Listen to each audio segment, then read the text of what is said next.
Yuk kembali lagi bersama kami di Partai X.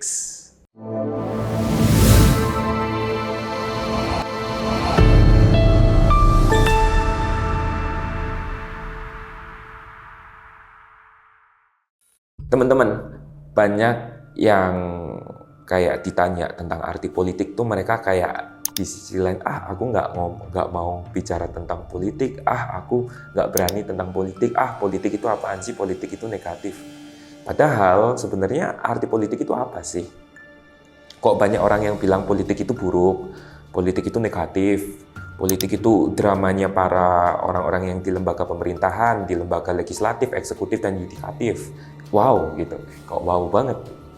Padahal kalau kita search di Google ya, politik itu adalah proses pembentukan dalam masyarakat yang antara lain berwujud pembuatan keputusan khususnya untuk negara. Ada lagi, kalau di Wikipedia, politik itu berasal dari bahasa Yunani, teman-teman, yang mana politik itu berasal dari kata polis, dan polis sendiri artinya adalah negara. Versi Partai X untuk politik adalah usaha untuk mendapatkan suatu kekuasaan yang efektif, efisien, dan transparan untuk kesejahteraan masyarakat. So, ada 4 poin. Yang mana kalau misalnya politik tidak memenuhi 4 poin ini tadi, ya berarti bisa disebut dengan politik crimes atau kejahatan politik. Tapi yang penting adalah pertanyaan, kenapa politik itu penting? Politik itu untuk mengatur bagaimana aturan negara berlangsung. Ekonomi, ya pastinya kita perlu ekonomi untuk membangun finansial negara kita, finansial kemasyarakatan. Dan pendidikan pasti penting juga untuk pembentukan akhlak dan moral kita. Bagaimana kita berpikir, dan juga dari pendidikan kita memiliki wawasan. Ketiga hal ini penting dalam suatu negara dan untuk membangun kesejahteraan masyarakat.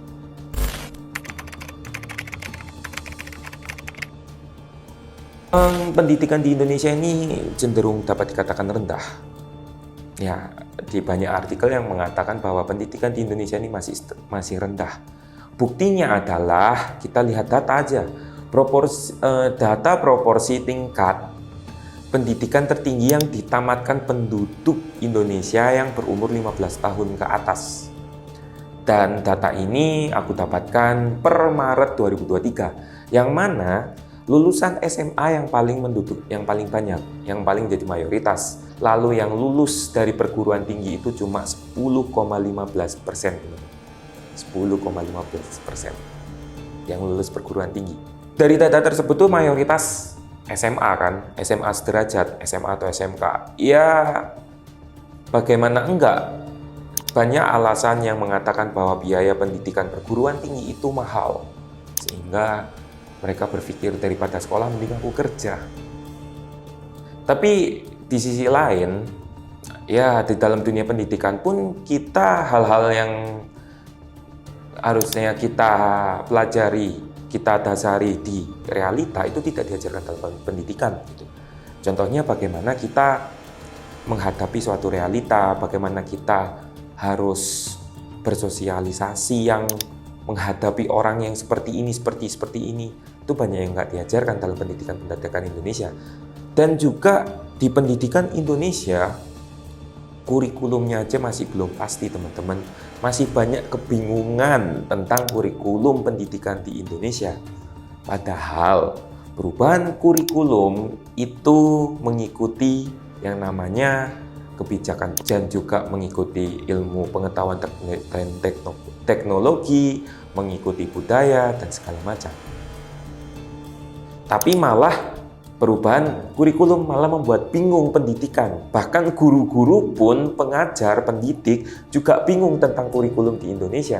Lalu bagaimana dengan generasi Indonesia berikutnya? Tadi itu masalah di dalam pendidikan. Biaya pendidikan yang mahal, kurikulum yang membingungkan. Lalu mindset teman-teman kita pemuda ini yang menjadikan pendidikan kayaknya nggak butuh deh. Mending aku kerja, dapat duit, bisa makan. Tidak bisa menyalahkan, karena kadang pertanyaan kita adalah apakah semua yang kita hadapi di dalam dunia pendidikan Indonesia yang seperti ini merupakan hasil dari drama yang mana bisa dikatakan menciptakan pembodohan masyarakat, dan ini salah satunya yang menyentuh dunia pendidikan. Agar apa masyarakat dibodohkan? Agar mereka, masyarakat elit yang dapat masuk ke lembaga kepemerintahan, bisa memonopoli, bisa mementingkan diri mereka sendiri, bisa mendapatkan kebutuhan pribadi secara langsung, secara eksklusif. Tapi pasti banyak yang bakal protes sih. Dunia pendidikan itu nggak semahal itu kok. Pemerintah sudah mengusahakan bagaimana pendidikan berlangsung, semuanya bisa mendapatkan pendidikan yang layak. Oke, kita bisa melihat beasiswa. Tapi berapa persen pemuda-pemudi Indonesia yang mendapatkan beasiswa? Rata-rata di dalam data itu di tahun 2021 yang mendapatkan beasiswa itu cuma sekitar 20%. Dan itu pun apakah menjamin mereka mendapatkan pekerjaan, kita juga nggak tahu. Tingkat pengangguran di Indonesia itu masih banyak.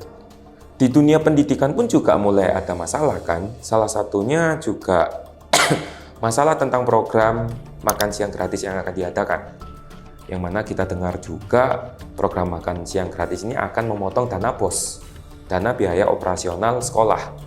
Padahal kita tahu operasional sekolah di Indonesia itu banyak yang membutuhkan biaya begitu besar.